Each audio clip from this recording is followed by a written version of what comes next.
Welcome to Sathya designers. இந்த saree பாருங்கள், ஒரு ஆரஞ்சு கலர் saree.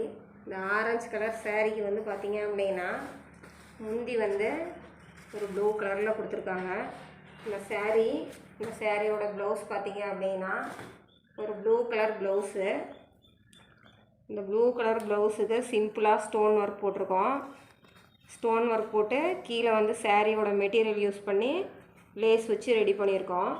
அதே மாதிரி கை பார்த்திங்க அப்படின்னா சிம்பிளாக ஒரு லேஸ் மட்டும் கொடுத்து சாரியோட மெட்டீரியல் யூஸ் பண்ணி ஸ்டோன் ஒர்க் போட்டு சிம்பிளாக ரெடி பண்ணியிருக்கோம். அந்த ப்ளவுஸ் வந்து போடும்போது சிம்பிளாக நீட்டாக இருக்கும். அடுத்த ப்ளவுஸ் பார்த்திங்க அப்படின்னா இது வேறு ஒரு கஸ்டமரோடது. இந்த 3 ப்ளவுஸும் இந்த 3 ப்ளவுஸ் ரெடி ஆகிடுச்சு. இது சாதா ப்ளவுஸ் தான். இந்த மாதிரி உங்களுக்கும் ப்ளவுஸு ஸ்டிச் பண்ணோம் அப்படின்னா கீழே இருக்கிற நம்பருக்கு கான்டாக்ட் பண்ணுங்கள். லைக் பண்ணுங்கள், ஷேர் பண்ணுங்கள், சப்ஸ்கிரைப் பண்ணுங்கள். தேங்க்யூ.